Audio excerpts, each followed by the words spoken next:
మన ప్రభు అయిన యేసుక్రీస్తు యొక్క పునరుద్ధాన దినమందు తండ్రిన దేవునికి ఆత్మ సంబంధమైన బలులను అర్పించుటకు దేవుని యొక్క కుటుంబముగా సంఘముగాను చేరి వచ్చిన మీ అందరికీ ప్రభు యేసుక్రీస్తు నామమున వందన సమర్పణ చేయించుకున్నాను. ఈరోజు దేవుడు మనకు అనుగ్రహించిన ఈ గొప్ప దినమును బట్టి దేవునికి మనం ఎల్లప్పుడూ కృతజ్ఞులమై ఉన్నాము. ఇలా ఈరోజు మనం సజీవులమై సంఘముగా కూడి దేవుని ఆరాధిస్తున్నామంటే దేవుని యొక్క మహాభాగ్యం, ఆయన యొక్క కృప. కాబట్టి దేవునికి మనం ఎల్లప్పుడూ కృతజ్ఞతాస్తులు తెలియచేసేటువంటి వారమై ఉన్నాం. ప్రకటన గ్రంథాన్ని మనం చదువుకుంటూ ఉన్నాం గత అనేక రోజుల నుంచి. ఇప్పుడు 7 అధ్యాయాలు మనం చదివాం. 6వ అధ్యాయం పోయిన వారం 8వ అధ్యాయం స్టార్ట్ చేయరు, కానీ రివ్యూకే వారం అంతా సరిపోయింది. అంటే 6వ అధ్యాయంలో ఉన్న చివరి భాగంలో ఉన్న ప్రశ్నకి ఆన్సర్ ఏదనమాట 7వ అధ్యాయం. అంటే దేవుని యొక్క మహా ఉగ్రత నుండి ఎవరు తప్పించుకుంటారంటే దేవుడే తన బిడ్డల్ని కాపాడుతాడు. అందుకు 1,44,000 మందికి వారి నొసల్లో ఏం వేశాడంటే దేవుడు ముద్ర వేశాడు. అంటే ముద్ర వేసిన వాళ్ళందరూ కూడా ఎవరంటే రక్షింపబడిన యూదుల నుండి రక్షింపబడినటువంటి వారు. యూదులు ఎవరైతే యేసుక్రీస్తుని అంగీకరించారో, యేసుక్రీస్తే మెస్సయా అని వారు విశ్వసించారో, బాప్తిజం పొంది సంఘంలో చేర్చబడ్డారో వాళ్ళందరినీ 1,44,000 మంది అన్నాడు. అంటే ఈయన ఎగ్జాక్ట్గా 1,44,000 మంది కాదు. కొంతమంది బోధిస్తున్నారు పరలోకానికి వెళ్ళేది 1,44,000 మంది, ఎవరు పరలోకానికి వెళ్ళరు అని ఒక దుర్బోధ తీసుకొస్తున్నారు. 1,44,000 మంది అనేటువంటిది అది ఒక ఫిగరేటివ్ స్పీచ్ అంటారు. ఫిగరేటివ్ స్పీచ్ అంటే అలంకారిక భాష. 1,44,000 మంది అంటే యూదుల నుండి క్రైస్తవులైనటువంటి వారు. వాళ్ళు ఎంతమంది అయినా ఓకే, అంతకంటే ఎక్కువ ఉండొచ్చు, తక్కువ ఉండొచ్చు. కానీ 1,44,000 మంది అనేది దేని సూచిస్తుందంటే విశ్వాసులైన యూదులు. ఆ తర్వాత పరలోకంలో ఇంకొక గొప్ప సమూహం కనపడింది 7వ అధ్యాయం. వాళ్ళు ఎవరన్నమాట? అన్యుల నుండి క్రైస్తవులైన. సో అన్యుల నుండి క్రైస్తవులైన వారు, యూదుల నుండి క్రైస్తవులైనటువంటి వారిని దేవుడు ఏం చేస్తాడు అనమాట? ఆ ఉగ్రత నుండి తప్పిస్తాడు, తప్పించి వారిని కాపాడతాడు. మిగతా అందరూ ఏమవుతారనమాట? నాశనం అవుతారు. అది 7వ అధ్యాయం యొక్క భావం. 8వ అధ్యాయంకి వెళ్దాం. 8వ అధ్యాయం 8th చాప్టర్, ప్రకటన గ్రంథం 8వ అధ్యాయం. ఇప్పటి వరకు ఎన్ని ముద్రలు విప్పబడ్డాయి? 6 ముద్రలు విప్పబడ్డాయి. 6 ముద్రలు విప్పబడిన విషయంలో 6వ అధ్యాయం 7వ అధ్యాయం ఉంది. ఇప్పుడు 8వ అధ్యాయంలో 7వ ముద్ర ఏం చేయబడుతుంది అనమాట? విప్పబడుతూ ఉంది. చదవండి. 8వ అధ్యాయం 1 నుండి 13 వచనాలు చదవండి ఒకసారి. 8వ అధ్యాయం 1వ వచనం. ఆయన 7వ ముద్రను విప్పినప్పుడు పరలోకమందు ఇంచుమించు అరగంట సేపు నిశ్శబ్దముగా ఉన్నది. పరలోకమందు అరగంట సేపు నిశ్శబ్దముగా.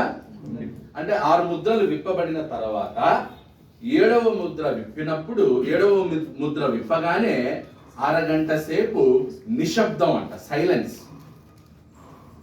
½ an hour సైలెన్స్, నిశ్శబ్దం. పరలోకం అంతా 7వ ముద్ర విప్పగానే పరలోకం అంతా కూడా ఫుల్ నిశ్శబ్దం, పిన్ డ్రాప్ సైలెన్స్.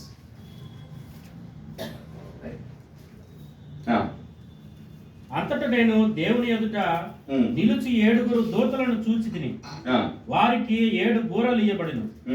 మరియు సువర్ణ ధూపార్తి చేత పట్టుకొని ఉన్న వేరొక దూత వచ్చి బలిపీఠం ఎదుట నిలువుగా సింహాసనం ఎదుట ఉన్న. సో ఇక్కడ 2వ వచనంలో అంతటా నేను దేవుని ఎదుట నిలిచి 7 దూతలను చూచి తిని వారికి 7 బూరలు. అంటే అరగంట సైలెన్స్ తర్వాత 7 దూతలు ఉన్నారు. ఆ 7 దూతలకి 7 బూరలు ఇవ్వబడ్డాయి. ఎప్పుడు? 7వ ముద్ర విప్పగానే 7 బూరలు అన్నమాట. 7వ ముద్రలో ఎన్ని ఉన్నాయి? 7 బూరలు. ఓకే, అంతకుముందు సైలెన్స్ అన్నమాట. ఆ సైలెన్స్ ఏంటి అంటే ఇంతకు ముందు జరిగిన దానికంటే ఇంకొంచెం ఎక్కువ శ్రమ ఉంటుంది అన్నమాట. అంటే ఒక్కొక్క శ్రమకి ఏంటన్నమాట గ్యాప్ వస్తుంది. ఆ గ్యాప్ ఏంటంటే కింద పెరుగుతూ ఉంది. ఒక శ్రమ తర్వాత ఇంకొక శ్రమ, దాని యొక్క లెవెల్ ఏమవుతుంది అనమాట, పెరుగుతూ ఉంది. అంటే సైలెన్స్ అంటే ఇంకా భయంకరమైన శ్రమ రాబోతూ ఉంది, ఇంకా భయంకరమైన శ్రమ రాబోతూ ఉంది అనే దానికి నిశ్శబ్దం అనమాట సైలెన్స్. ఒకసారి పాత నిబంధనలో హబక్కుకు 2వ అధ్యాయం 20వ వచనం చూద్దాం.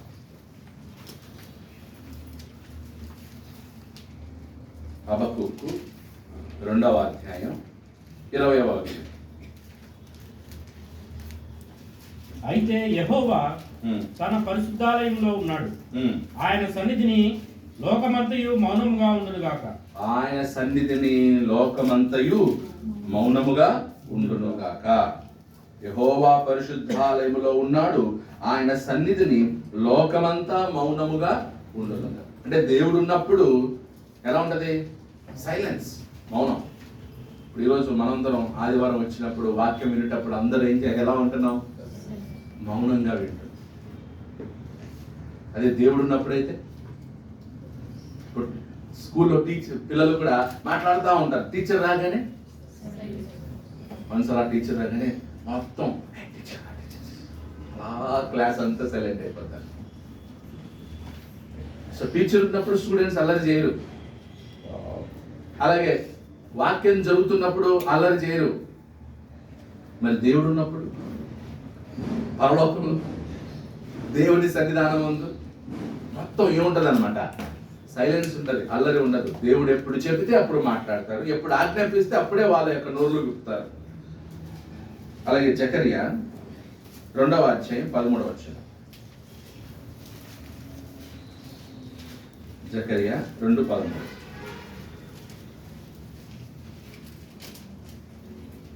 సకల జనులారా, యెహోవా తన పరిశుద్ధమైన నివాసం విడిచి వచ్చుచున్నాడు, ఆయన సన్నిధిని మౌనులై ఉండుడి. ఆయన సన్నిధిని మౌనులై. సో సైలెన్స్ అనేది గంభీరత్వానికి సూచన, గంభీరత్వానికి సూచన అన్నమాట. సో ఆ వ్యక్తిని బట్టి ఉంటుంది అన్నమాట, ఆ వ్యక్తిని బట్టి ఆ సైలెన్స్ ఉంటుంది. అలాగే టీచర్స్ని బట్టి కూడా సైలెన్స్ ఉంటుంది. కొంతమంది టీచర్స్ జోయల్గా ఉంటారు, అలాంటి టీచర్స్ ఉన్నప్పుడు స్టూడెంట్స్ ఏం చేస్తారు అనమాట, మాట్లాడుతారు. కానీ కొంతమంది టీచర్స్ మాత్రం చాలా సైలెన్స్, చాలా స్ట్రిక్ట్గా ఉంటారు.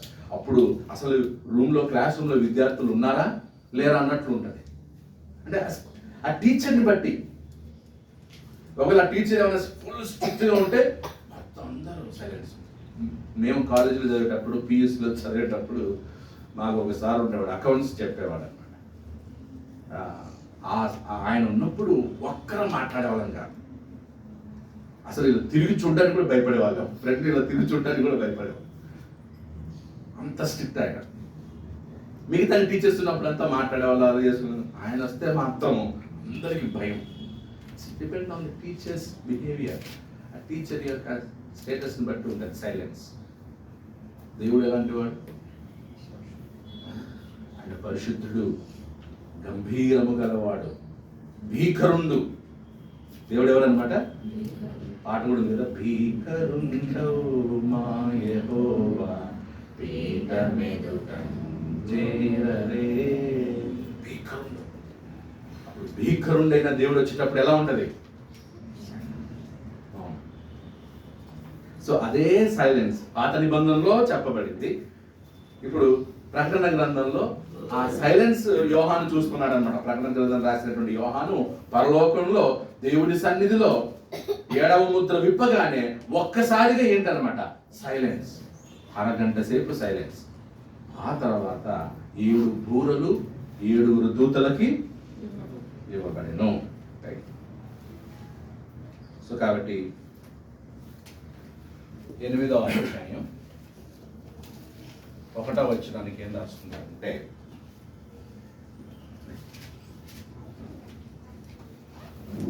హాఫ్ అన్ అవర్ కదా,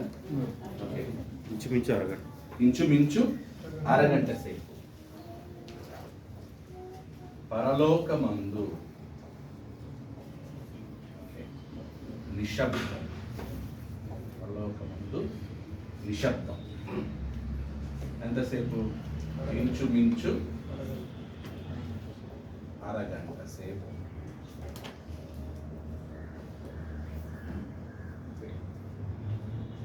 ఏడవ ముద్ర విప్పగానే, ఏడవ ముద్ర విప్పినప్పుడు పరలోకమందు నిశ్శబ్దం.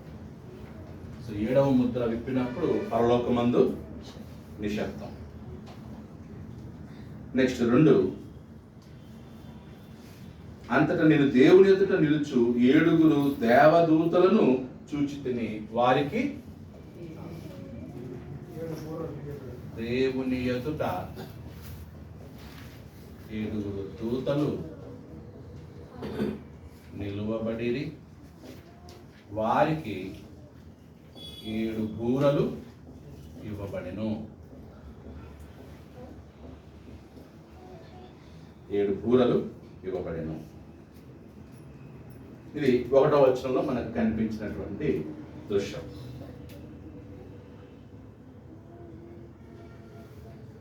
ఒకసారి జఫన్యా 1వ అధ్యాయం 7వ వచనం చూద్దాం.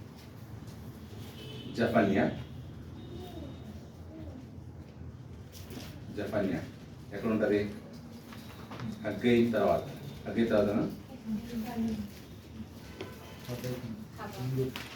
జకరేకు ముందు, హబకుక్ తర్వాత. జఫన్యా 1వ అధ్యాయం 7వ వచనం. ప్రభువైన యెహోవా దినము సమీపమైనను, ఆయన బలి ఒకటి సిద్ధపరిచి ఉన్నాడు. తాను పిలిచిన వారిని ఆయన ప్రతిష్ఠించి ఉన్నాడు. యెహోవా సన్నిధిని మౌనంగా ఉండుడి. యెహోవా ఏర్పరిచిన బలి దినమందు అధిపతులను, సో చూడండి, తాను పిలిచిన వారిని ఆయన ఏం చేస్తున్నాడంట? ప్రతిష్ఠించి ఉన్నాడు. యెహోవా సన్నిధిని మౌనముగా ఉండుడి. సో ఇక పాత నిబంధనలో కూడా మనకి సైలెన్స్ అనేటువంటి పదం ఉంది దేవుని సన్నిధిలో. ప్రకటన గ్రంథంలో కొత్తది కాదు. ఇప్పటి వరకు మనం చూచిన ప్రతిదీ ఎక్కడ కనిపిస్తా ఉంది? పాత నిబంధనలో కనిపిస్తా ఉంది. నెక్స్ట్ 2 నుంచి 6 వచనాల్లో 3వ వచనం చదవండి. మొదటి వచనం అయిపోయింది. 8వ అధ్యాయం 2 నుండి 6 వచనాల్లో, మరియు సువర్ణ దుపార్తి చేత పట్టుకొని ఉన్న వేరొక దూత వచ్చి బలిపీఠం ఎదుట నిలువగా, సింహాసనం ఎదుటనున్న సువర్ణ బలిపీఠం పైన పరిశుద్ధులందరి ప్రార్థనలతో కలుపుటకై అతనికి బహు ధూప ద్రవ్యములు ఇవ్వబడెను. అప్పుడు ఆ ధూప ద్రవ్యంలో పొగ పరిశుద్ధుల ప్రార్థనలతో కలిసి దూత చేతిలో నుండి పైకి లేచి దేవుని సన్నిధి చేరండి.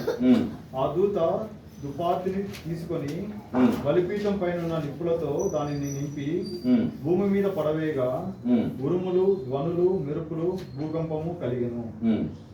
అంతటా 7 బూరలు పట్టుకొని ఉన్న ఆ 7 దూతలు ఊదుటకు సిద్ధపడిరి.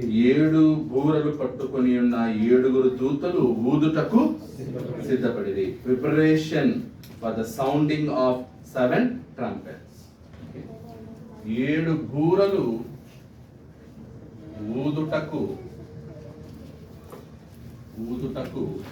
7 దూతలు ఎలా ఉన్నారంట? సిద్ధముగా ఉండేది. 7 బూరలు ఊదుటకు 7 దూతలు ఎలా ఉన్నారంట? సిద్ధంగా ఉన్నారు. సో అంతకంటే ముందు ఏం జరిగింది?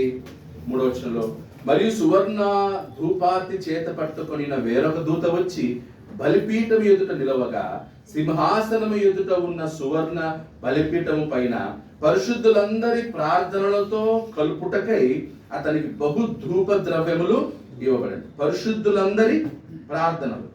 సో పరిశుద్ధులందరి ప్రార్థనలు ఏంటి? దేని గురించి పరిశుద్ధులందరూ ప్రార్థిస్తున్నారు? దేని గురించి పరిశుద్ధులు దేవుని దగ్గర ప్రార్థిస్తున్నారు? సో ఈ పరిశుద్ధులు ఎవరు? హతసాక్షులైనటువంటి వారు. హతసాక్షులైన వారు వారి రక్తము చిందించారు. ఎవరి కోసం? వాక్యం కోసం, యేసుక్రీస్తు కోసం వారు తమ ప్రాణాన్ని ఇచ్చారు, రక్తాన్ని చిందించారు, హతసాక్షులయ్యారు. వారి ప్రార్థనలు ఏమని ప్రార్థించుంటారు వాళ్ళు? ఏమని ప్రార్థన చేసింటారు? దేనికోసం ప్రార్థన చేసింటారు? దేవా న్యాయం. ఏమని ప్రార్థించుంటారు? మాకు న్యాయం కావాలి, మాకు న్యాయం కావాలని ప్రార్థించుంటారు. సో అప్పుడు పరలోకంలో ఆ సువర్ణ ధూపాత్రిలో పరిశుద్ధుల ప్రార్థనలు ఉన్నాయంట. అప్పుడు 4వ వచనం, అప్పుడు ఆ ధూప ద్రవ్యముల పొగ పరిశుద్ధుల ప్రార్థనలతో కలిసి దూత చేతిలో నుండి పైకి లేచి దేవుని సన్నిధిని చేరాయి. అంటే పరిశుద్ధుల ప్రార్థనలు ఎవరి సన్నిధికి వెళ్ళాయి? దేవుని సన్నిధికి వెళ్ళాయి. దేవుని సన్నిధికి పరిశుద్ధుల ప్రార్థనలు వెళ్ళాయి. ఆ దూత ధూపార్తి తీసుకొని బలిపీఠము పైననున్న నిప్పులతో దానిని నింపి భూమి మీద పడవేయగా ఉరుములు, ధ్వనులు, మెరుపులు, భూకంపము కలిగి. అంటే ఆ పరిశుద్ధుల ప్రార్థనలకు దేవుడిస్తున్న సమాధానం ఏంటంటే నిప్పులతో కలిపి భూమి మీద చల్లారంట. అప్పుడు ఉరుములు, మెరుపులు, ధ్వనులు. అప్పుడు ఏమైందో చూద్దాం. అంటే ఇక్కడ పరిశుద్ధుల ప్రార్థనలు దేవుని సన్నిధికి వెళ్తున్నాయి. ఆ పరిశుద్ధుల ప్రార్థనలు విన్న దేవుడు పరిశుద్ధుల తరపున న్యాయం చేస్తున్నాడు. దేవుడు పరిశుద్ధుల ప్రార్థనలు విని పరిశుద్ధులకు ఏం చేస్తాడనమాట? న్యాయం తీర్చుచున్నాడు. లూకాసు వార్తలో యేసుక్రీస్తు వారు ఒక మాట చెప్పాడు. ఒకసారి చూడండి, లూకాసు వార్త 18వ అధ్యాయం 6-7 వచనాలు. లూకాసు వార్త 18వ అధ్యాయం. అక్కడ ఒక విధవరాలి గురించి, అంటే ఒక ఉపమానం చెప్పాడు యేసుక్రీస్తు. 18వ అధ్యాయం లూకాసు వార్త 18వ అధ్యాయం. మరియు ప్రభు ఇట్లా నేను అన్యాయస్తుడైన ఆ న్యాయాధిపతి చెప్పిన మాట వినుడి. దేవుడు తాను ఏర్పరచుకున్న వారు దీవారాత్రులు తను గూర్చి మొరపెట్టుకొనుచుండగా వారికి న్యాయం తీర్చడా? దేవుడు తాను ఏర్పరచుకున్న వారు దివారాత్రులు తన్ను గూర్చి మొరపెట్టుకొనుచుండగా వారికి న్యాయము తీర్చడా? పరిశుద్ధులు తండ్రి దేవుణ్ణి దివారాత్రులు మొరపెడితే న్యాయం తీర్చడా? తీరుస్తాడు. అప్పుడు హతసాక్షులైనటువంటి వారి ప్రాణములు, వారి రక్తము దేవుణ్ణి ఏం చేస్తుంది అనమాట? ప్రార్థిస్తూ ఉన్నాయి. పరిశుద్ధులు ప్రార్థిస్తారు, ఎందాక నాదా ఎందాక తీర్పు తీర్చక ఎందుకు? 6వ అధ్యాయంలో చూస్తాం మనం ఆ మాట కదా. నాదా ఎందాక తీర్పు తీర్చక ఉందువు అని పరిశుద్ధులు దేవుణ్ణి ఏం చేస్తున్నారు అనమాట? ప్రార్థిస్తున్నారు.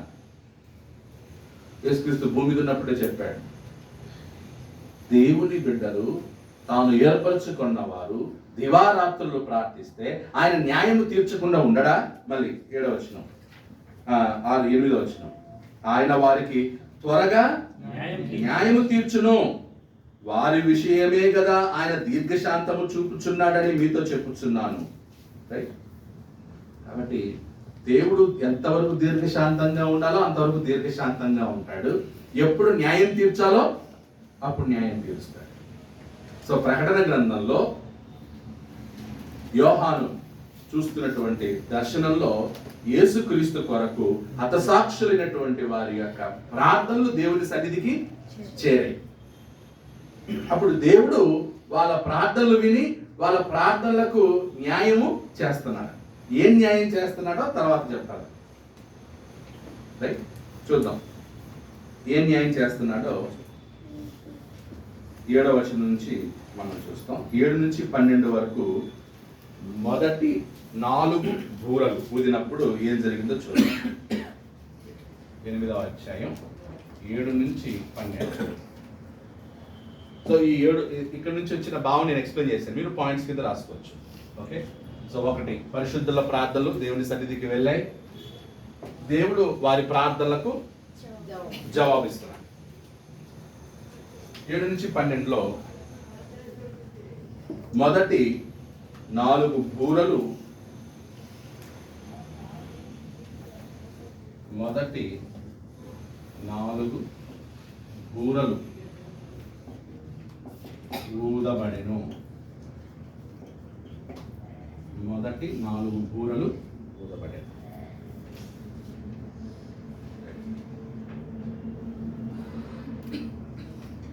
ఏడవ వచనం, మొదటి దూత ఆ, బూర ఊదినప్పుడు ఆ. రక్తంతో మిళితమైన వడగండ్లను అగ్నియు పుట్టి భూమిపైన పడవేయబడింది. మొదటి బూర. సో మొదటి బూర ఊదినప్పుడు రక్తముతో మిళితమైన వడగండ్లును అగ్నియు ఏం పుట్టాయంటే వడగండ్లు ప్లస్ అగ్గిన అగ్ని అగ్ని వడగండ్లు అగ్ని దేని మీద కొట్టాయి? భూమి పైన పడవేయబడెను. అందువల్ల భూమిలో 3వ భాగము కాలిపోయిన, చెట్లలో 3వ భాగము కాలిపోయిన, పచ్చగడ్డంతయు కాలిపోయిను. అగ్ని దానివల్ల ఏంటంటే ఇంగ్లీష్ లో వెజిటేషన్ స్ట్రక్ వెజిటేషన్ స్ట్రక్. తెలుగులో వృక్ష సంపద నాశనమాయను.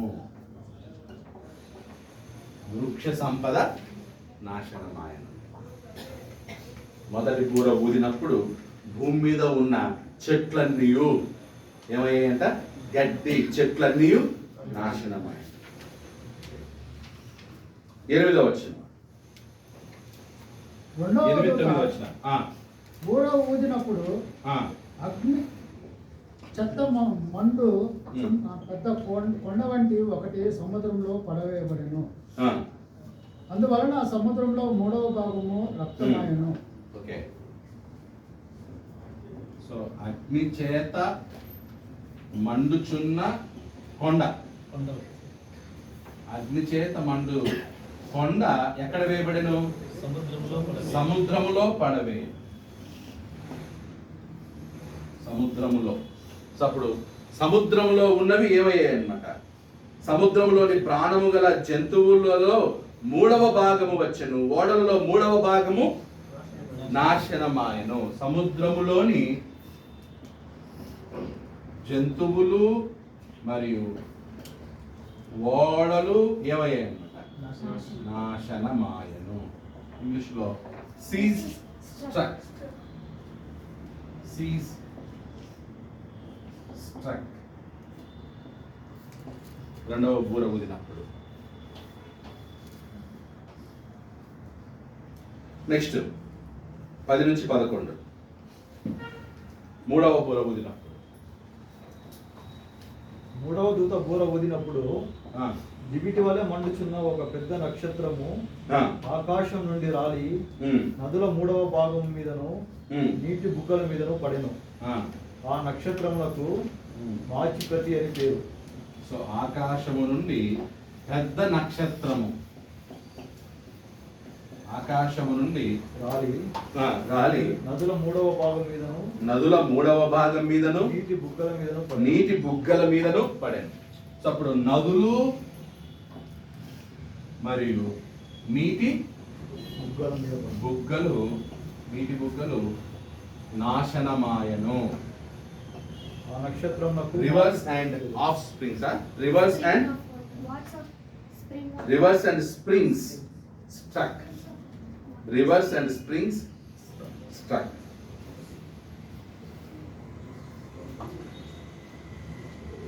Rivers and springs struck. నదులు నీటి బుగ్గలు నాశనమాయ.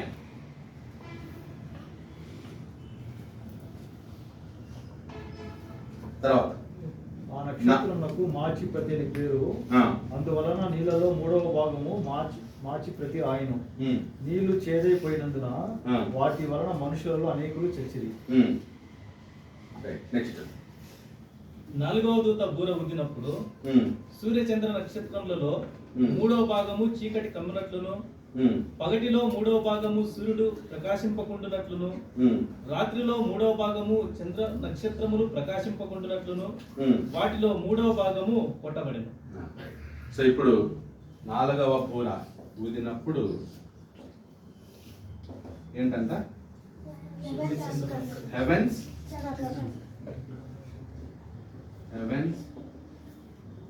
స్ట్రక్స్. ఆకాశములోని సూర్యచంద్ర నక్షత్రములు నాశనమాయన. భూమి, సముద్రము, నదులు, ఆకాశం. ఇప్పుడు మనిషి బతికేది ఎక్కడి నుంచి? మనిషి బతికేది వేటి ద్వారా? భూమి నుండి వచ్చే చెట్ల ద్వారా, నదుల్లో నుంచి వచ్చే నీటి ద్వారా, సముద్రంలో నుంచి వచ్చే చేపల ద్వారా, ఆకాశంలో ఉన్న పక్షుల ద్వారా మనిషి బ్రతుకుతుంది. ఇవి లేకపోతే మనిషికి ఏం లేదు, ఆహారం లేవు. చేపలు ఉండవు, వెజిటేషన్స్, కూరగాయలు ఏమి ఉండవు. భూమి కదా మొత్తం 90% మనకి ఆహారం ఎక్కడి నుంచి వస్తుంది? భూమి నుంచి వస్తుంది. మొత్తం వెజిటేషన్స్ అంటే కరువు, భయంకరమైన కరువు సంభవిస్తుంది అని అర్థం. దీని అంతటి భావం ఏంటనమాట? కరువు సంభవిస్తుంది, ఆహారం ఉండదు. ఆహారం లేక మనుషులు ఒకరినొకరు చంపుకొని తింటారు. ఇప్పుడు అక్కడ ఆహారం లేదు, ఏం చేస్తారు అప్పుడు? లిటరల్గా యెరూషలేములో ఆ పరిస్థితి ఏర్పడింది. నరమాంస భక్షకులయ్యారు. ఎక్కడ గద్దలు ఏర్పడితే అక్కడ శవం ఉంది అని పరిగెత్తుకుని వెళ్ళిపోయి ఆ శవాన్ని పీకి తినేవారు. అందుకే పీలు ఎక్కడ ఉండునో గద్దలు అక్కడ ఉంటాయని యేసుప్రభు ఉపమానం చెప్పాడు కదా.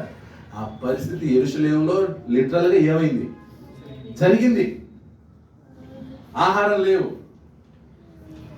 ఇప్పుడు సముద్రంలో ఓడలన్నీ నాశనం అయితే ఏం రావు? సరుకు రాదు. వేరే దేశం నుంచి సరుకు రాదు,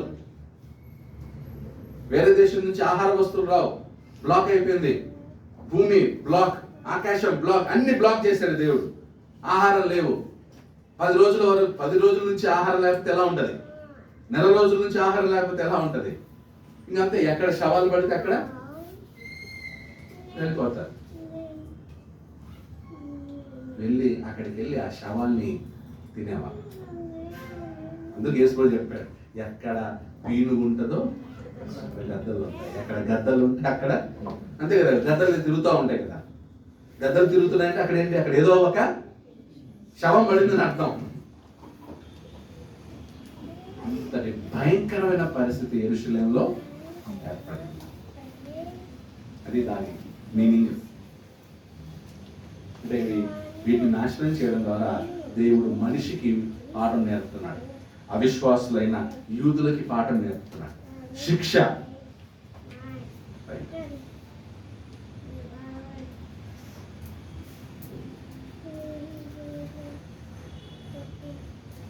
ఒకసారి ఏం గుర్తుకు రావాలి మీకు? ఈ 4 బూరలు ఊదినప్పుడు ఏదో ఒకటి గుర్తుకు రావాలి. ఇంతకుముందు దేవుడు ఎప్పుడు ఇలాంటి తెగులు రప్పించలేదా? ఐగుప్తు ఫరో దగ్గరికి వెళ్ళినప్పుడు మోషే ద్వారా దేవుడు ఏం రప్పించాడు అనమాట? తెగులు రప్పించాడు. అప్పుడు నీళ్ళు ఏమయ్యాయి? రక్తంగా మారాయి. వడగండ్లో ఆనొచ్చింది, మిడతలు వచ్చి పంటను ఏం చేశాయి? నాశనం చేశాయి. చీకటి కమ్మ పడింది, కప్పలు వచ్చాయి. లాస్ట్ జ్యేష్ఠ కుమారుడు చనిపోయాడు. ఇంటికి వచ్చి మాట్లాడమంటే మాట్లాడవు, వీడికి వచ్చి మాట్లాడుతున్నావు. అదేనా? నీకే మాట్లాడాలంటే మాట్లాడవు. ఇప్పుడు మాత్రం తెగ మాట్లాడారు. రైట్? సో కాబట్టి ఈ భయంకరమైన పరిస్థితి యెరూషలేములో రాబోతుందని దేవుడు యోహాను ద్వారా తెలియజేశాడు. 13వ వచనం. మరియు నేను చూడగా ఆకాశ మధ్యమున ఒక పక్షిరాజు ఎగురుచు బూరలు ఊదబోచున్న 3 దూతల బూరల శబ్దమును బట్టి భూనివాసులకు అయ్యా అయ్యా అయ్యో అని గొప్ప స్వరముతో చెప్పుట వింటిని. ఆకాశ మధ్యమున ఒక పక్షిరాజు ఎగురుచు, అంటే ఒక గ్రద్ద, బూరలు ఊదబోచున్న 3 దూతల బూరల శబ్దములను బట్టి ఆ గ్రద్దలు ఏమంటాయంట? భూనివాసులకు అయ్యో అయ్యో అయ్యో అని గొప్ప స్వరముతో చెప్పుట అంటే గ్రద్దలకు కనిపించాయంట. ఏమని? భూనివాసులకి ఎంత గొప్ప శ్రమ రాబోతుందని చెప్పి గ్రద్దలు అరుస్తున్నాయంట.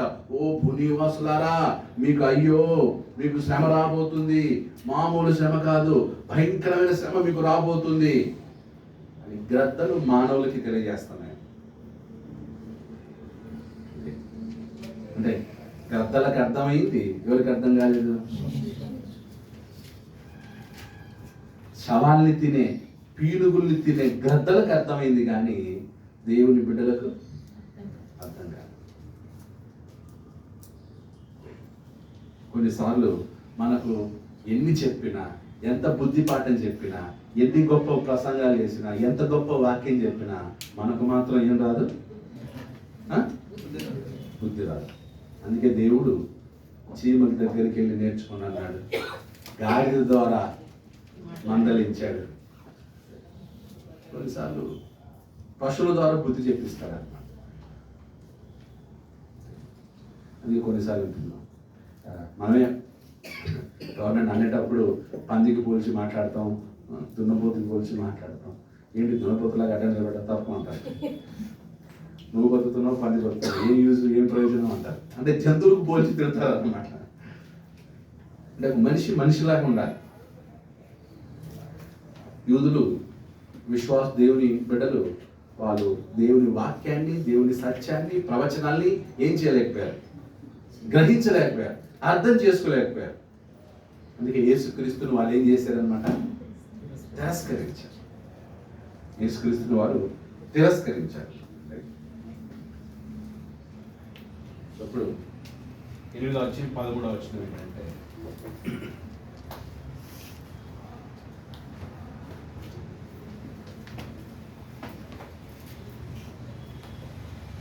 పక్షిరాజు ప్రకటన. పక్షిరాజు భూనివాసులకు ప్రకటన. పక్షిరాజు భూనివాసులకు ప్రకటిస్తుంది. ఏమని? అయ్యో అయ్యో భూనివాసులకు శ్రమ. అంటే ఇప్పటి వరకు ఒక శ్రమ, ఇక ముందు రాబోయేది ఇంకా భయంకరంగా ఉంటుందని.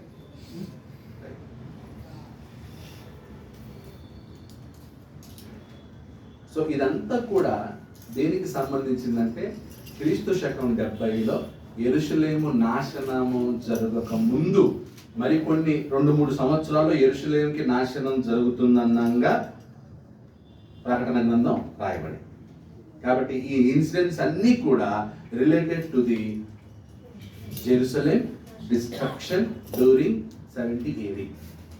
క్రీస్తు శకం 70లో జరిగిన యెరూషలేము నాశనానికి సంబంధించింది తప్ప యేసుక్రీస్తు 2వ రాకడకు సంబంధించినవి కావు. ఇది ఆల్రెడీ ఇవన్నీ కూడా ఏమయ్యాయి? జరిగిపోయాయి. It is over. కొంతమంది పాస్టర్లు ఇవన్నీ ఇంకా జరగబోతాయని చెప్తున్నారు. బట్ ఇవన్నీ కూడా ఏమయ్యాయి? ఆల్రెడీ. ప్రకటన గ్రంథం ఆల్రెడీ 90% జరిగిపోయింది. క్రీస్తు శకం 70లోనే ఏమైపోయింది అన్నమాట. 70 తర్వాత 1st century సంపూర్ణ నాశనం. రోమా AD 400 కంతా 4th century కంతా రోమా సంపూర్ణంగా ఏమవుతుంది? నాశనం. అంటే చక్రవర్తులు ఉండరు, ఇంకా రాజరికం అనేది ఇవన్నీ పోతాయి. కంప్లీట్గా రోమియులే క్రిస్టియన్స్కి ఇంకా కన్వర్ట్ అయిపోతారు. రోమా ప్రభుత్వం అనేది ఉండదు బై 4th century. సో కాబట్టి ప్రకటన గ్రంథం మనం జరిగిపోయిన దాన్ని ఏం చేస్తున్నాం?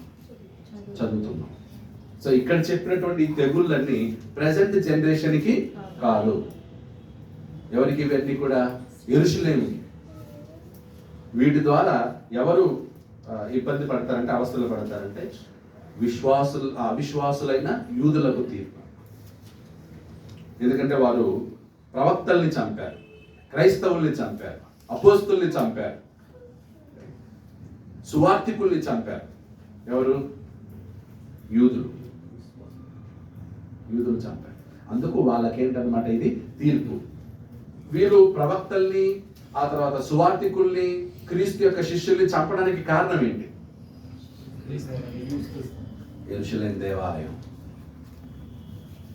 యెరూషలేము దేవాలయం వాళ్ళకి కేంద్రం.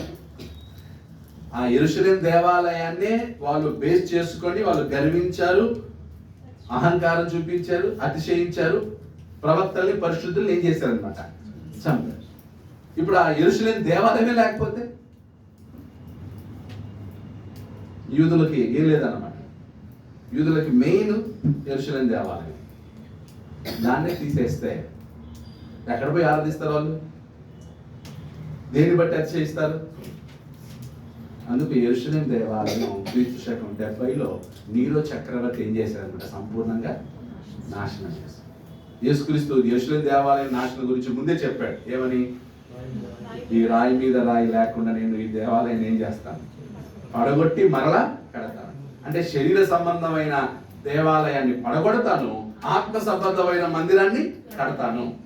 శరీర సంబంధమైన దేవాలయం అంటే ఏదన్నమాట? యెరూషలేము దేవాలయం. ఆత్మ సంబంధమైన దేవాలయం అంటే సంఘం. యెరూషలేము దేవాలయాన్ని పడగొట్టి ఆత్మ సంబంధమైన జీవము గల సంఘాన్ని ఏం చేస్తానన్నమాట? జీవము గల దేవుని ఆలయము అన్నాడు. సంఘం ఏమన్నాడు అనమాట? జీవము గల దేవుని ఆలయము అనగా సంఘము.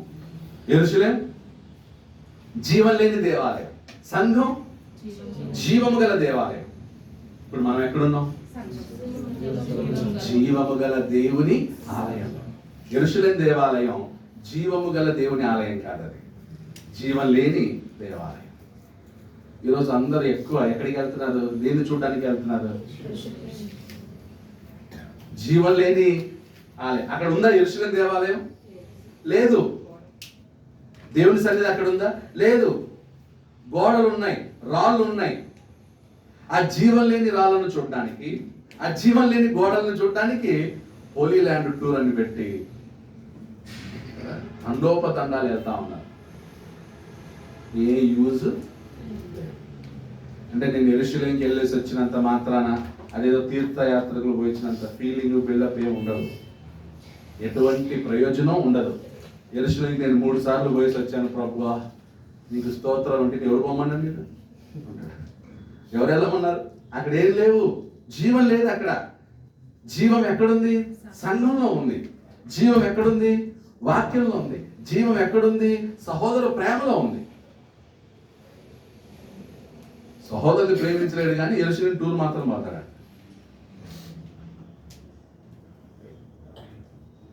సో కాబట్టి ఆ యెరూషలేము నాశనాన్ని మనకి క్రీస్తు శకం 70లో జరిగింది. దానికి సంబంధించింది ఇదంతా కూడా యోహాను గారికి ఎలా తెలియజేస్తాడు? ఫిగరేటివ్ స్పీచ్లో, అలంకార భాషలో తెలియజేస్తున్నాడు. యెరూషలేము ఇలా నాశనం అవుతుంది. 9వ అధ్యాయం. 5వ దూత బూర ఊదినప్పుడు ఆకాశం నుండి భూమి మీద రాలిన యొక్క నక్షత్రమును చూచుకుని అగాధము యొక్క తాలూకు చెవి అతనికి ఇయ్యబడెను. అతడు అగాధము తెరవగా పెద్ద కొలిమిలో నుండి లేచు పొగ వంటి పొగ ఆ అగాధములో నుండి లేచెను. 9వ అధ్యాయం.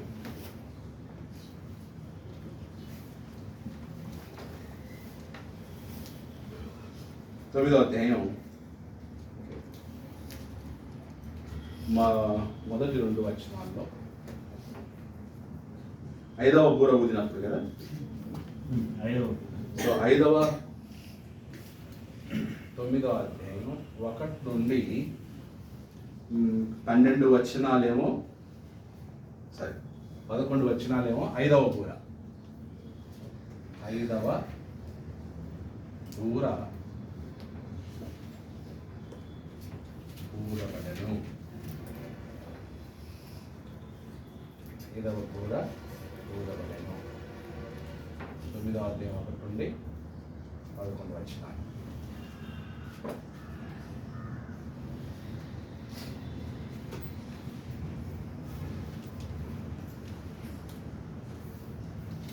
తొమ్మిదవ అధ్యాయం ఒకటి నుండి 2 వచనాల్లో ఏమేం జరుగుతున్నాయి? 5వ బూర ఊదినప్పుడు, 1 5వ దూత బూర ఊదినప్పుడు ఆకాశము నుండి భూమి మీద రాలిన ఒక నక్షత్రమును చూచితిని. ఆకాశము నుండి ఏం రాలేదు? నక్షత్రము రాలెను. ఆకాశము నుండి నక్షత్రము రాలెను. అగాధము యొక్క తాళపు చెవి అతనికి తీయబడిను. అతడు అగాధము తెరువుగా పెద్ద కొలిమిలో నుండి లేచు పొగ వంటి పొగ ఆ అగాధములో నుండి లేచెను. ఆ అగాధములోని పొగ చేత సూర్యుడిని వాయుమండలమున చీకటి కమ్మెను. ఆ పొగలో నుండి మిడతలు భూమి మీదకి వచ్చెను. భూమిలో ఉండు తేళ్లకు బలమున్నట్టు వాటికి బలము ఇయ్యబడెను. మరియు నొసల యందు దేవుని ముద్ర లేని మనుషులకే తప్ప భూమిపైనున్న గడ్డికైనను ఏ మొక్కలకైనను మరి ఏ వృక్షముకైనను హాని కలుగు చేయకూడదని వాటికి ఆజ్ఞ ఇయ్యబడెను. మరియు వారిని చంపుటకు అధికారం ఇయ్యబడలేదు కానీ 5 నెలల వరకు బాధించుటకు వాటికి అధికారం ఇయ్యబడెను. సో ఇక్కడ మిడతలు మరియు వాటి శక్తి కనిపిస్తుంది. ఓకే, సో ఫస్ట్ 2 వచనాల్లో స్టార్ ఫాలెన్ ఫ్రమ్ హెవెన్, రెండోది లోకస్టస్ అండ్ దేర్ పవర్ 9:3-10. 9:3-10 ఆ యొక్క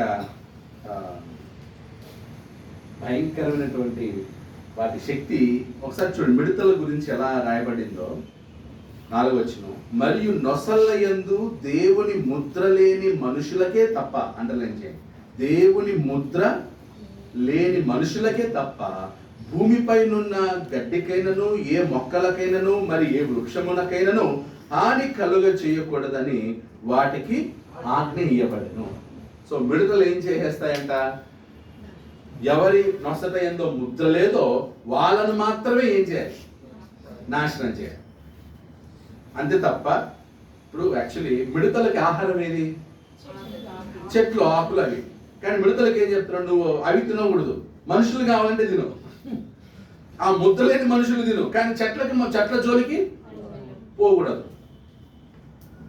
అంటే వెజిటేరియన్ మిడతలకి నాన్ వెజ్ తినమంటున్నాడు. అది కూడా మనుషులు ముద్ద లేని వాళ్ళు. సో ఇదంతా అలంకార భాష, అలంకారిక భాష. ఓకే, ముందు చదవ. 5 మరియు వారిని చంపుటకు అధికారం ఇవ్వబడలేదు కానీ 5 నెలల వరకు బాధించుటకు వాటికి అధికారం ఇవ్వబడెను. వాటి వలన కలుగు బాధ తేలు మనుషుని కుట్టినప్పుడు బాధ వలె ఉండును. సో అంటే చంపకూడదు, కుట్టండి. కుడితే ఎలా ఉంటుందంట? తేలు కుట్టినప్పుడు ఎట్లా బాధ ఉంటుందో మనుషునికి అలా ఉంటుంది. ఎప్పుడో ఎవరికైనా తేలు కుట్టే మీకు ఎక్స్పీరియన్స్ ఉందా? తేలు కుట్టిందా నీకు? చాలా బాధగా ఉంటుంది. మనిషి చావడు కానీ బాధ మాత్రం భయంకరంగా ఉంటుంది. సో మిడతలు ఏం చేయాలి? మిడతలకి ఏంటంటే ఆజ్ఞ, మీరు చంపొద్దు, ఏం చేయండి? కుట్టండి అంతే. ఆ బాధ భయంకరంగా ఉంటుంది. తర్వాత 6వ వచనం, ఆ మిడతల రూపంలో యుద్ధమునకు సిద్ధపరచబడిన ఆ దినములలో మనుషులు మరణమును వెతుకుదురు గాని అది వారికి దొరకదు. చావవలనని ఆశపడుదురు గాని మరణము వారి యొద్ద నుండి పారిపోవును. వాళ్ళే కోరుకుంటారంట ఏమని?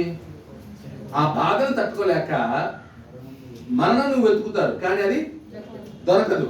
చావాలని ఆశపడతారు కానీ మరణము వారి యొద్ద నుండి, మరణమా నన్ను చంపు అంటారంట. నేను చంపనని మరణమే పారిపోతారు.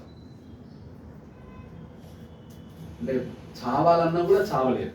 నరకం కూడా ఎలా ఉంటుంది? నరకంకి వెళ్ళిన తర్వాత నరకంలో నేను చచ్చిపోవాలని సూసైడ్ చేసుకుంటే మళ్ళీ అన్నీ ఉంటుంది. భూమి మీద బతకలేక సూసైడ్ చేసుకుని అయ్యో చంపుకొని నరకానికి వెళ్తావు. నరకంలో చంపుకొని ఎక్కడికి పోతావు? నరకంలో సూసైడ్ చేసుకున్నా మళ్ళీ ఎక్కడ ఉంటావు? ఆనే ఉంటావు. అంటే పురుగు అగ్ని ఆరదు, పురుగు చావదు. మరణం అనేదే ఉండదు. ఎక్కడ? నరకంలో. అంతే, చావు లేదు నరకంలో. పరలోకంలో కూడా చావు ఉండదు. నువ్వు చనిపోవాలన్నా చనిపోలేవు నరకంలో. సో వీళ్ళ పరిస్థితి ఎలా ఉంటుందంటే నరకంలో ఉన్నట్టే ఉంటారు. చావాలన్నా కూడా, చచ్చిపోదామన్నా కూడా చావు దొరకట్లేదంటే అది నరకంతో సమానమే. చాలా మంది ఎందుకు చచ్చిపోవాలనుకుంటారంటే ప్రశాంతత కోసం. ఎందుకు వచ్చింది ఈ లోకంలో బతకడం అని చనిపోవడం. తట్టుకోలేక, భరించలేక, బతకలేక చనిపోయే వాళ్ళు ఉంటారు. యెరూషలేము నాశనం అయ్యే పరిస్థితిలో ఇవన్నీ సంభవించిన తర్వాత ఏం చేయాలో తెలియక చస్తామనుకుంటారంట. చనిపోదాం అనుకున్నా కూడా వాళ్ళు చావాలి. మరణమే పారిపోతుందా, అంత భయంకరం. 7వ వచనం. ఆ మిడతల రూపంలో యుద్ధమునకు సిద్ధపరచబడిన గుర్రములను పోలి ఉన్నవి. బంగారము వలె మరియు కిరీటములు వంటివి వాటి తలల మీద ఉండెను. వాటి ముఖములు మనుష్య ముఖములు వంటివి. స్త్రీ అంటే ఆ రూపం ఇస్తున్నాడు. ఆ మిడతలు ఎంత భయంకరంగా ఉంటాయి. స్త్రీల తల వెంట్రుకల వంటి వెంట్రుకలు వాటికి ఉండెను. వాటి పండ్లు సింహపు కోరల వలె ఉండెను. ఇనుప మైమరువుల వంటి మైమరువులు వాటికి ఉండెను. వాటి రెక్కల ధ్వని యుద్ధమునకు పరిగెత్తునట్టి విస్తారమైన గుర్రపు రథముల ధ్వని వలె ఉండెను. తేళ్లతో కలవంటి తోకలను కొండ్లును వాటికి ఉండెను.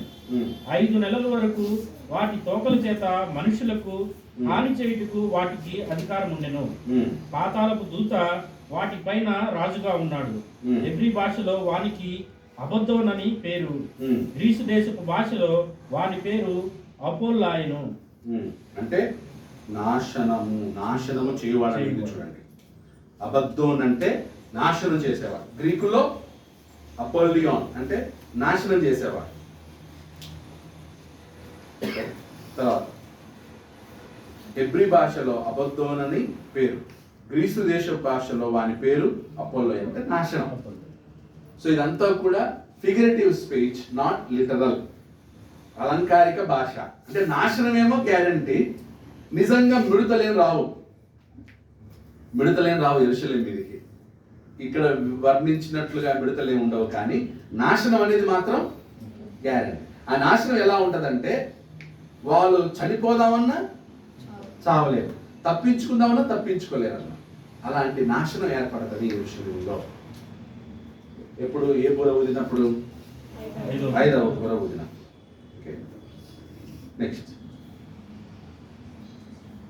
11వ వచనంలో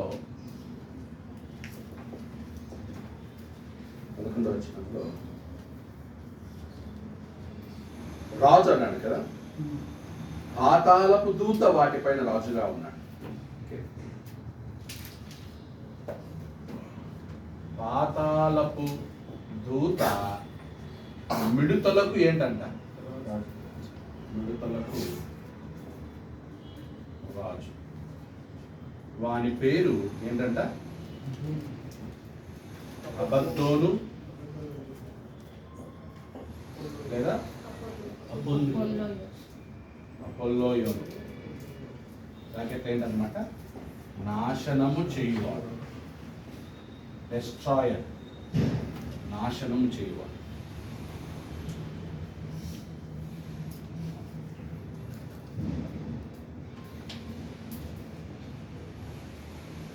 తొమ్మిదవ అధ్యాయం 12వ వచనం ఏంటంటే, మొదటి శ్రమ గతించెను, ఇదిగో మరి 2 శ్రమలు ఇటు తర్వాత వచ్చింది. మొదటి శ్రమ గతించెను. సో మీరు అండర్లైన్ చేసుకోండి. మొత్తం 3 శ్రమలు ఉంటాయి. మొదటి శ్రమ, 2వ శ్రమ, 3వ శ్రమ. మొదటి శ్రమ గతించెను. ఇంకా ఎన్ని ఉన్నాయంట? ఇంకా 2 శ్రమలు, మరి 2 శ్రమలు అన్నమాట. ఇదిగో మరి 2 శ్రమలు ఇటు తర్వాత వచ్చును.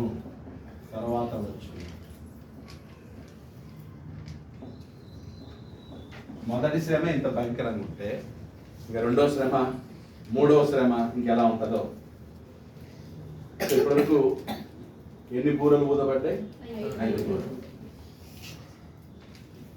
సో నెక్స్ట్ 6వ బూర 7వ బూర ఊదినప్పుడు ఏం జరుగుతుందో చూద్దాం. నెక్స్ట్ వారంలో చూద్దాం. సో 7 బూరల్లో 5 బూరలు ఊదబడ్డాయి. అర్థమవుతుందా? సో ఇదంతా కూడా దేనికి సంబంధించింది? యెరూషలేము నాశనం గురించి సంబంధించింది అన్నమాట. సో దీనికి ఏం రాసుకుంటారంటే ఒక నోట్ లాగా రాసుకొని, నోట్ గమనిక ఏమని గమనించాలంటే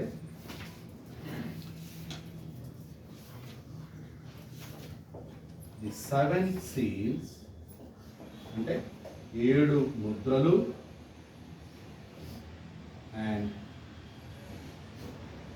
7 trumpets, 7 trumpets, 7 seals and 7 trumpets relate to the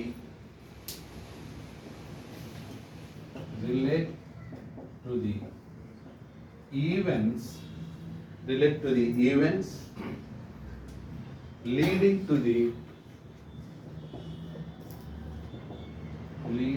the destruction of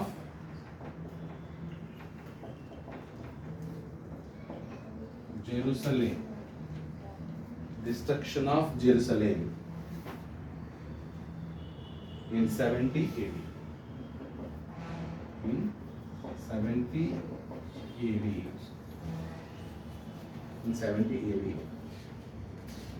As foretold by ఎవరు?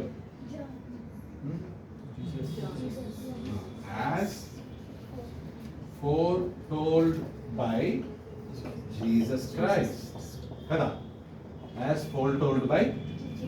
పోయిన వారం చూసాం యేసుక్రీస్తు ఈ యెరూషలేము నాశనం గురించి ఏం ప్రవచించాడో ఎక్కడ చూసాం? మత్తయి సువార్త చూసాం. As foretold by Jesus Christ in Matthew 23, 34 to 39 and 24, 1 to 34.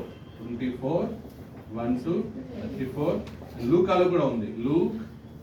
లూకా చెప్పలే కదా వచనం. Luke 21, 22 to 36. 20 to 36. లూకా సువార్త 21, 20 నుంచి 36 and Luka 23rd chapter Luka 27 to 31. ఈ స్టేట్మెంట్ మనకు గుర్తుంటే అన్ని క్లియర్గా ఉంటాయి. సో ద 7 seals 7 ముద్రలు మరియు 7 బూరలు. ఓకే, క్రీస్తు శకం 70లో యెరూషలేము నాశనమును గూర్చినవి. యెరూషలేము నాశనం అవుతుంది. యెరూషలేము నాశనానికి సంబంధించినవి. యెరూషలేము నాశనం గురించి యేసుక్రీస్తు వారు మత్తయి సువార్త 23వ అధ్యాయంలోను, లూకా సువార్త 21వ అధ్యాయంలోను, 23వ అధ్యాయంలోను ముందుగానే ప్రవచించెను. యేసుక్రీస్తు చెప్పిన దాన్నే ప్రకటన గ్రంథంలో యోహాను చెప్తున్నాడు అంతే. సో యోహానికి ఎవరు చెప్పారు? దూత చెప్పాడు. దూతకి ఎవరు చెప్పారు? యేసుక్రీస్తు చెప్పాడు. యేసుక్రీస్తుకి ఎవరు చెప్పారు? దేవుడు చెప్పాడు. ప్రకటన గ్రంథం అలాగే కదా రాయబడింది. సో ప్రకటన గ్రంథం దేవుడు ఎవరికి చెప్పాడు? యేసుక్రీస్తుకు చెప్పాడు. యేసుక్రీస్తు ఎవరికి చెప్పాడు? దూతకు చెప్పాడు. దూత ఎవరికి చెప్తున్నారు అన్నమాట? యోహానుకు చెప్తున్నాడు. ఓకే, కానీ ప్రకటనలో చెప్పిన వాటినే యేసుక్రీస్తు ముందుగానే భూమి మీద ఉన్నప్పుడు ప్రవచించాడు. సో అప్పుడు ప్రకటన గ్రంథం యోహాను చెప్తున్నది కొత్తదేం కాదు. ఆల్రెడీ ఎవరు చెప్పారు? యేసుక్రీస్తు చెప్పేశాడు. ఎక్కడ? మత్తయి సువార్త 23వ అధ్యాయంలోను, 24వ అధ్యాయంలోను, అలాగే లూకా సువార్త 21వ అధ్యాయంలోను, 23వ అధ్యాయంలోను చెప్పాడు. చాలా మంది మత్తయి సువార్తలో ఉన్న 23, 24 అధ్యాయాల్ని యేసుక్రీస్తు రెండవ రాకడికి కంపేర్ చేస్తారు. సో యేసుక్రీస్తు యొక్క రెండవ రాకడ కాదు. దేనికి సంబంధించింది అవి? యెరూషలేము యొక్క నాశనం. రెండవ రాకడ ఎలా వస్తుంది? మరి తెలిసి వస్తుంది, తెలియకుండా వస్తుంది. రెప్పపాటున హఠాత్తుగా యేసుక్రీస్తు రాకడ ఉంటుంది తప్ప ఇన్ని సూచి ఇవేమి ఉండవు, ఇంత హంగామే ఉండదు అనమాట. ఇలా ఉన్నాం, వెంటనే వస్తుంది. ఇప్పుడు యేసు ప్రభు రాకడ వస్తేనే అంతే, మన బట్టలన్నీ పడతాయి, మనం ఉన్నాం ఎత్తబడితే. కొంతమంది అనుకున్నారంటే యేసుక్రీస్తు రెండవ రాకడలో భూమి మీదకి వచ్చి 1000 సంవత్సరాలు భూమి మీద పరిపాలిస్తాడంటున్నారు. No, wrong. యేసుక్రీస్తు భూమి మీదకి అడుగు పెట్టడు. ఇప్పుడు యేసుక్రీస్తు మళ్ళీ భూమి మీదకి రావాలంటే మళ్ళీ ఆయనకి ఏం కావాలి? శరీరం కావాలి. మళ్ళీ ఆయన ఎవరో ఒకరి కడుపులో పుట్టాలి. సో ఆయన ఈ భూమి మీద కాలు మోపడు, మధ్యాకాశానికి వస్తాడు. ఆల్రెడీ ఎవరైతే ఆయన రాజ్యంలో ఉన్నారో ఆ రాజ్యం ఏమవుతుందన్నమాట, ఎత్తబడి. ఎక్కడో ఒక ఇంగ్లీష్ మూవీ ఉంది, యేసుక్రీస్తు రెండవ రాకడ వస్తే ఎలా ఉంటుందో దాన్ని చూపించారు, చాలా బాగుంటుంది. ఒక విమానంలో వెళ్తూ ఉంటారు ప్రయాణికులు అందరూ. యేసుక్రీస్తు రాకడ వచ్చినప్పుడు ఎలా ఉంటుంది, అప్పుడు పక్కనున్న ప్యాసింజర్స్ అందరూ కూడా వాళ్ళు మాయమవుతారు, వాళ్ళ బట్టలు మాత్రం ఉంటాయి. ఆ తర్వాత లోపలికి వెళ్ళి చూస్తే పైలట్ కూడా మాయమైపోయాడు. పైలట్ బట్టలు ఉంటాయి, పైలట్స్ ఉండరు. అంటే వాళ్ళు పరిశుద్ధులు, వాళ్ళు ఏం చేయబడ్డారు? ఎవరైతే ఉన్నారో వాళ్ళు రక్షణ పొందలేదు కాబట్టి వాళ్ళు ఏం చేయబడ్డారు? విడవబడ్డారు అనే కాన్సెప్ట్ ఒక మూవీ తీశారు. అలాగే చర్చిలు ఇలాగే వాక్యం జరుగుతూ ఉంటే ప్రక్కన చర్చ్ మెంబర్స్ కూడా ఏమవుతారు అన్నమాట, ఎత్తబడతారు. పాస్టర్ మాత్రం ఎత్తబడతారు. షాక్ లో ఉంటాడు, స్టన్ లో ఉంటాడు. అందరూ ఏడుస్తారు, అరే మనం ఏం చేయలేదు, మనం ఎత్తబడలేదే, మనం ఉండిపోయావే, నా సహోదరుడు వెళ్ళిపోయాడే. అందరికి తిరిగి చూసరికి పాస్టర్ కూడా షాక్ లో ఉంటాడు, బైబిల్ పట్టుకుని ఉంటాడు. అలా ఉంటుంది యేసుక్రీస్తు రెండవ రాకడ. హఠాత్తుగా ఉంటుంది, రెప్పపాటున జరిగిపోద్ది. ఇంత హంగామేమి ఉండదు. కాబట్టి మత్తయి సువార్త 23, 24, లూకా సువార్త 21, 23లో చెప్పిన ఇన్సిడెంట్స్ యేసుక్రీస్తు ముందుగానే యెరూషలేము నాశనానికి గురించి చెప్పాడు. వచ్చే వారం మనం 6వ బూర ఊదినప్పుడు ఏం జరిగిందో చూద్దాం. అందరికీ